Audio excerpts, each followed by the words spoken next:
آج ہم جانیں گے چارلی پلم کے بارے میں کہ چارلی پلم کون تھے اور انہوں نے ایسا کیا کیا ہے، ان کی سٹوری جانیں گے۔ ایکچولی یہ سٹوری نہیں ہے، یہ ہسٹری ہے۔ کچھ لوگ ہسٹری لکھ جاتے ہیں اور جن کو پڑھنا بہت ضروری ہوتا ہے کیونکہ وہ کچھ ایسا کر جاتے ہیں جو کسی اور نے نہیں کیا ہوتا۔ تو اب ہم جانتے ہیں کہ چارلی پلم نے کیا کیا تھا ایسا جو آج تک انہیں یاد کیا جاتا ہے۔ چلیں آئیے سٹوری کی طرف جاتے ہیں کہ انہوں نے ایسا کیا کیا تھا۔ اس سے آپ کو صرف یہ سیکھنے کو نہیں ملے گا کہ آپ کہیے کہ اٹس اے موٹیویشن، اس سے آپ کو بہت سی چیزیں سیکھنے کو ملے گی کیونکہ ایک it's a story of gratitude, ایک گریٹیٹیوڈ کی خاطر وہ شخص زندہ رہا۔ تو آئیے سٹوری پڑھتے پہ آپ کو پتہ چل جائے گا کہ چارلی پلم کیوں زندہ رہے، انہوں نے ایسا کیا کیا تھا۔ چارلی پلم جو تھے وہ ایک فائٹر پائلٹ تھے۔ وہ ایک ایسے پائلٹ تھے جن کی مثال نہیں، آئی مین ہی واز امیزنگ۔ وہ خود کو اوروں کی طرح سمجھتے نہیں تھے، وہ کہتے تھے میں ہوں، بس میں ہی ہوں، بس میری طرح کوئی نہیں ہے، کیونکہ وہ تھے ہی ایسے اور وہ قابل تعریف تھے۔ سچ میں وہ ایسے تھے، ان کی طرح کوئی نہیں تھا۔ وہ ہر ٹاسک جو ان کو دیا جاتا تھا وہ مکمل کر کے آتے تھے۔ ہم چلتے ہیں بیک ٹو ورلڈ وار 2 کی طرف، بیک ہو جاتے ہیں، تھوڑا سا پریویس چلے جاتے ہیں۔ تو انہیں جو تھے 74 ٹاسک دیے گئے، انہوں نے کہا یہ کمپلیٹ کر کے آؤ۔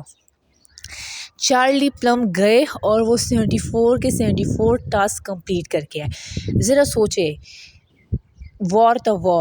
وار میں آپ نے ہر چیز جو ہے پرفیکٹ طریقے سے کرنی ہوتی ہے، بہت سوچ سمجھ کے آپ نے حملہ کرنا ہوتا ہے، کچھ بھی ہو سکتا ہے، but Charlie Plumb 74 out of 74 missions complete کر کے آ گئے۔ اب سوچے یہ ایک امیزنگ بات ہے کہ نہیں ہے، حیران کرنے والی بات ہے کہ Charlie Plumb 74 out of 74 task complete کر کے آ گئے۔ جس امیزنگ۔ جب وہ واپس آئے تو پھر کیا ہوا؟ جب وہ واپس آئے تو انہیں ایک پیغام انہیں ملا کہ بس یہاں تک کافی تھا، بس ناؤ یو آر گراؤنڈ، اب بس تم نے 74 ٹاسک کمپلیٹ کر لیے، now you are ground. So Charlie Plumb نے کہا اوکے، وہ چلے گئے، اپنے چیزیں پیک کرنے لگے۔ تو اسی ٹائم ان کے پاس ایک دوسرا لیٹر آیا۔ اس وقت ایکچولی پیغام لیٹر کے تھرو ہی بھیجے جاتے تھے۔ تو ان کے پاس ایک لیٹر آیا اور جس میں انہیں کہا کہ another mission is waiting for you۔ سو اب وہ کہہ رہے تھے کہ میں تو گراؤنڈ ہوں، مجھے تو گراؤنڈ کر دیا گیا ہے، تو دوسرا مشن میرے لیے کیسے ویٹ کر سکتا ہے؟ تو انہوں نے کہا پتہ نہیں، بس مجھے پیغام ملا ہے آپ کے لیے دوسرا مشن ویٹ کر رہا ہے، وار ہے اور اس میں جو ہے آپ کی ضرورت ہے۔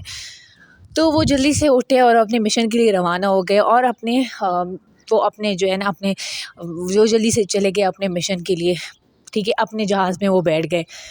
تو جب جہاز میں وہ بیٹھے، وہ جہاز اڑانے ہی والے تھے کہ پیچھے سے ایک بندے نے اسے کہا اسٹاپ رکو۔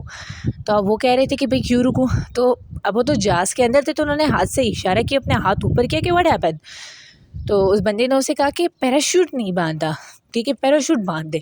تو چارلی پلم سوچتے تھے کہ بھئی 74 مشنز میں نے پیراشوٹ نہیں پہنا، آج پیراشوٹ پہن کے کیا ہو جائے گا؟ جب 74 میں پیراشوٹ کے بغیر کر سکتا ہوں تو آج بھی میں کر لوں گا۔ تو اس نے کہا it's okay, I am done, I'm fine, I don't need parachute. لیکن وہ بندہ ضد پہ رہا تھا، وہ اشارے کر رہا تھا کہ نہیں آپ نے پہننا ہوگا، کیونکہ اس کی یہ ڈیوٹی تھی، بس اس کا ایک کام تھا پیراشوٹ باندھنا، اور بس یہی اس کی ڈیوٹی تھی۔ اس نے کہا نہیں آپ نے بس پہننا ہوگا، وٹ ایور جو بھی آپ پہنیں گے۔ تو بس اس نے اس کا جو ہے پیراشوٹ اس کے جہاز کے ساتھ باندھ دیا۔ اب جو ہے وہ لڑائی پہ نکل گیا، جنگ پہ نکل گیا۔ تو جنگ کمپلیٹ کرنے کے بعد سڈنلی اس کے جہاز پہ ایک میزائل فائر ہوا اور اس کے جہاز کا جو ایک ونگ تھا وہ ہوا میں اڑ گیا۔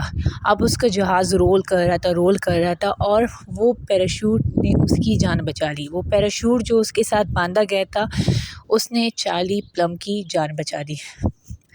اب لیکن چارلی پلم کی بس قسمتی کہ اس کی جان تو بچ گئی، لیکن وہ دشمن کے ایریا میں جا گرا اور اس کو جنگی قیدی بنا دیا گیا۔ تو جنگی قیدی کی لائف ایسی لائف ہوتی ہے کہ یہ نارمل قیدیوں کی طرح نہیں ہوتی۔ آپ کسی اور ملک میں قیدی بن کے جاتے ہو، وہ آپ کا دشمن ہوتا ہے، تو اوبویسلی آپ کی لائف بہت ڈیفیکلٹ بن جاتی ہے۔ حضور صلی اللہ علیہ وآلہ وسلم کا زمانہ نہیں ہے کہ وہ اپنے دشمنوں سے بھی اتنا پیار کرتے تھے، اپنے دشمن قیدیوں کی بھی وہ اتنا ان کے ساتھ پیار سے مل جل کے بیٹھ کے بات کرتے تھے، تو یہ وہ والا زمانہ نہیں ہے۔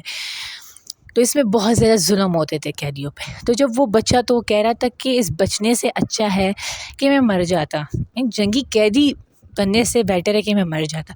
لیکن اب چارلس پلمب کی بس ایک ڈیزائر تھی، ایک برننگ ڈیزائر تھی کہ وہ جس شخص نے مجھے پیراشوٹ پہنایا تھا مجھے اس شخص سے ملنا ہے. یہ اس کی ایک برننگ ڈیزائر تھی اور وہ اس شخص سے ملنا چاہتا تھا، اور اسی برننگ ڈیزائر نے اسے زندہ رکھا. ایک بات ہے نا کہ جب آپ کسی چیز کے پیچھے لگ جاتے ہو نا، کوئی کاز کوئی ریزن بن جاتا ہے، جب کوئی ڈیزائر آپ کو سونے نہیں دیتی تو وہ چیز آپ کو اس تک پہنچا دیتی جو چیز آپ کو چاہیے.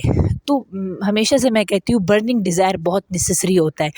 تو یہ جو چارلی پلمب تھا اس میں برننگ ڈیزائر تھا، ایک چیز حاصل کرنے کے لیے اس میں ایک ڈیزائر تھا، ایک برن تھا، اور اسی ڈیزائر نے اسے زندہ رکھا اتنے ٹائم تک، اتنے سخت حالات میں اسے زندہ رکھا، کیونکہ اس کے پاس ایک کاز تھا، اور ایک کاز ضروری ہوتا ہے جینے کے لیے. سو ہی ہیز اے کاز. اسے اس شخص سے ملنا تھا، اسے اس شخص کو تھینک یو کہنا تھا. تو کیا ہوا کہ وہ 6 سال بعد اس کو رہا کر دیا گیا. اتنی بڑی مدت کے بعد وہ رہا ہوا. جب وہ رہا ہوا تو قیدی ایکسچینج ہو رہے تھے، تو چارلس پلمب ایکسچینج ہو گئے، وہ واپس اپنے ملک آ گئے. اب ان کی زندگی کا ایک مقصد تھا، بھائی میں نے اس شخص سے ملنا ہے جس سے میری جان بچائی تھی. اور آپ خود سوچے اس شخص کو وہ جانتا تک نہیں تھا. اس کی ملاقات اس سے ہوئی تھی اس دن جس دن اسے کہا تھا اسٹاپ. اس دن اس کی ملاقات ہوئی تھی. آپ خود سوچے آپ کسی شخص سے مل جاتے ہو بازار میں، آپ اس سے صرف ٹکرا جاتے ہو، پھر 10 20 30 سال بعد آپ اسے ڈھونڈنے آتے ہو، تو کیا آپ کو ملے گا؟ آپ کہو کہ نہیں یار بس مجھے کیسے وہ شخص تو گم گیا ہوگا، پتہ نہیں وہ شخص کیا ہوگا. لیکن چارلی پلمب میں یہ ڈیزائر تھی، اسے یقین تھا کہ وہ شخص کہیں نہ کہیں موجود ہے، وہ شخص کہیں نہ کہیں ہے، وہ شخص زندہ ہے. اسے یہ ٹرسٹ تھا. اور ایک چیز جب آپ شروع کرتے ہیں نا، تو ایک تو آپ کا ٹرسٹ ہونا چاہیے کہ بس یہ ہے. ٹرسٹ بہت، ہر رشتے میں ہر چیز میں trust is very necessary thing. چاہے وہ آپ کا ریلیشن شپ ہو، چاہے آپ کی فرینڈ شپ ہو، چاہے وہ آپ کا کیریئر گول ہو، یعنی آپ نے کچھ کرنا ہے تو آپ کا ٹرسٹ ہونا بہت ضروری ہے کہ یہ چیز ہے، دس تھنگ ایگزسٹ، تبھی وہ چیز آپ حاصل کر سکتے ہیں. تو کافی ٹائم گزر گیا. وہ اپنے لائف کے آخری مراحل میں سے، یو کین سے آخری مراحل تھے اس کی زندگی کے. تو وہ ایک کیفے میں بیٹھا تھا، کافی پی رہا تھا اور آرام سے کچھ کھا رہا تھا. تو ایک شخص آیا، وہ ٹرے میں چیزیں لے کے اس کے سامنے رکھ دی اینڈ کہا آر یو چارلی پلمب. اس نے کہا oh how you know me. Charlie Plumb بالکل shock who, how you know می. سو اس نے کہا کہ میں وہ بندہ ہوں ہو سے یو اسٹاپ، جس نے آپ کو کہا تھا اسٹاپ، رک جاؤ. سو چارلی پلمب واز شاکڈ. اور وہ ایک ایموشنل سا سین بن گیا، بیکاز آپ کی جب برننگ ڈیزائر کمپلیٹ ہوتی ہے، جو شخص آپ کو چاہیے ہوتا ہے جب وہ آپ کے سامنے آتا ہے، so you are just become, آپ میں ایموشنز اور بس عجیب سے حالت ہوتی ہے. سو وہ بہت ایموشن سے بھرا ہوا، اس کی آنکھوں میں آنسو، اور ڈائریکٹ اس سے گلے جا ملا. اس سے کہا یار تجھے پتہ ہے آج تک میں زندہ ہوں اس وجہ سے زندہ ہوں کہ تجھ سے ملوں اور تجھے کہہ دوں تھینک یو. ایک تیرے تھینک یو ورڈ کی خاطر نا میں اتنا یہاں تک میں ابھی تک میں زندہ ہوں. میں کب کا مر جاتا یار، ایسی تکلیفیں نہیں جھیلی جاتی. بٹ وہ ڈیزائر تھی، اس ڈیزائر نے اسے زندہ رکھا. تو مین چیز اس کی وہ ڈیزائر جو پوری ہوئی، اور اس نے اس شخص کو تھینک یو کہا. تو آپ اس سے یہی سیکھیں کہ ایک ڈیزائر ہونا ضروری ہوتا ہے. ہر انسان کی لائف میں ایک ایسا شخص ہوتا ہے جو اسے جینے کے لیے کوئی ریزن دیتا ہے. جسٹ گو اور اس شخص کا شکریہ ادا کرے.